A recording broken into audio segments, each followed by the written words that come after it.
Hey, welcome. We all have this desire, right? To grow, to become a better version of ourselves. But what if the roadmap for that journey wasn't some new self-help trend, but a blueprint that's literally thousands of years old? Well, today we're diving into an ancient framework for growth that feels incredibly relevant right now. And this whole story, it kicks off with just one number. 19.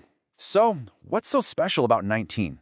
Well, recently, for the leaders of the islands region of ICOC Nigeria, this number was everything. It was the fruit of so much hard work in 2025, work that just poured out of a deep love for God. 19 people, his imagers, came back to him. That's not just a statistic, that's a celebration. In fact, the regional evangelist, a guy named John, he didn't mince words. He called it a historic milestone for the region. I mean, wow. But you know how it is, right? Every big win brings on a new challenge. And for these leaders, this incredible success immediately raised a really important question. Okay, so you have these new believers, this fresh energy. The question becomes, how do we nurture them? How do you help them grow strong roots, especially in a world that's, well, pretty challenging? We're talking tough socioeconomic and political environments. How do you make sure that initial spark of faith doesn't just get snuffed out by all the pressures of daily life? Well, this is where a teacher named Du came in. He shared some thoughts from a lesson he calls entering the deep work of salvation, suffering, and glory. And his big idea was this challenge we're facing, it's not new at all. It actually echoes a struggle from 2,000 years ago. He pointed them back to the letters from the Apostle Peter and Jesus' own stepbrothers, James and Jude, who were writing to disciples scattered all over the place, facing their own tough world. And the parallel he drew is, wow, it's powerful. Think about it. On one hand, you have the early believers, part of the Greco-Roman diaspora. Basically, they were physically scattered, living as minorities in a foreign culture. And on the other hand, that's us, living in what he calls a digital Babylon. We might not be physically scattered in the same way, but man, are we mentally and spiritually scattered by this constant, overwhelming digital noise.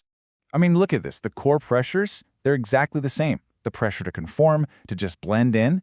Back then, it was literal idolatry, bowing to statues.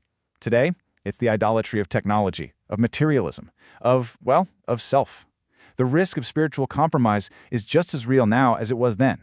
The scenery has changed, for sure, but the fundamental struggle, it's timeless. So this begs the question, right? If the problem is so similar, maybe the solution is too. And the thing is, the apostles didn't just write letters saying, hey, that sounds tough, hang in there. No way. They gave them a strategy, a literal blueprint for how to not just survive, but thrive. And we can think of it as a kind of ladder, a ladder of becoming. And this is the part that just changes everything. The Apostle Peter doesn't start with a giant to-do list. He doesn't say, okay, you need to go get this and do that. He starts with a promise. He says, look, God's divine power has already given you everything you need for a godly life. It's not something you have to earn, it's a gift you've already received. Okay, but here's the catch. It's a gift, yes, but it's not a spectator sport. It's a partnership. We have a part to play. Peter says we need to make every effort to build on that foundation. It's an invitation to get to work, to be intentional about our growth. So let's start climbing. Step 1, the very bottom rung, is faith. And we're not talking about just wishful thinking. This is a demonstrable trust in what God has promised. It's the concrete slab, the bedrock foundation that everything else is going to be built on top of. Without this, the whole structure collapses. All right, but faith can't just stay inside your head, right? It's got to show up in your life. So the next step up is to add virtue to your faith. This is all about moral excellence, about character, about goodness. It's how your faith stops being invisible and starts becoming something people can actually see.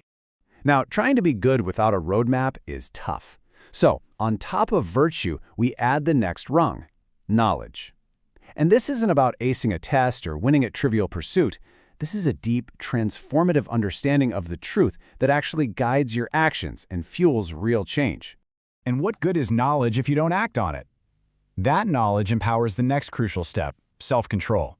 This is where the rubber meets the road.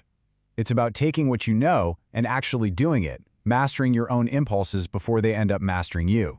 And when you practice self-control over and over, you start to build a kind of spiritual muscle. That muscle is steadfastness. I love this one.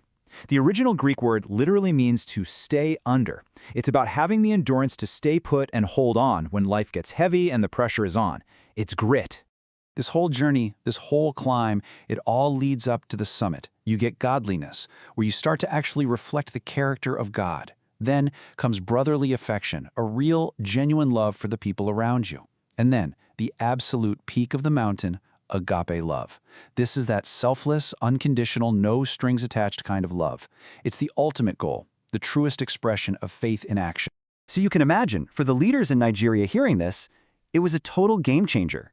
Just seeing these virtues not as some random shopping list, but as a step-by-step, buildable ladder, it created this huge shift in how they thought about growth. For one of the leaders, a woman named Margaret, the big takeaway was this feeling of empowerment. She said, "God has given me everything I need. I don't have any excuse." It completely reframed things, moving from a mindset of what I don't have to look at what I've already been given. And for another leader, Deepa, the light bulb went off when he saw the structure. His big aha moment was, I never understood that it was a building block. I cannot just jump. You feel that? It just takes all the pressure off. It's not about trying to magically leap to the top. It's about patiently laying one block at a time. And that's exactly what Raylia picked up on too. She saw it as an invitation to just breathe. To not try and fix everything at once, but to, in her words, calmly reflect on taking it one by one. Be patient to work on that for some time. It's about being mindful and patient with the process. And that, of course, brings this whole thing right back to us, to you. Because this ancient blueprint, it's not just a cool history lesson. It's a living, breathing invitation for your growth, right here, right now. So as we think about the tough work ahead, about staying committed in 2026, take another look at that ladder. The goal isn't to get overwhelmed by how high it is. The real question is much simpler. What's your next step? Which one of these habits, which one of these rungs are you being invited to work on right now? Because that's the secret, isn't it? Becoming who you're meant to be isn't some giant leap. It's just about taking that next, single, intentional step.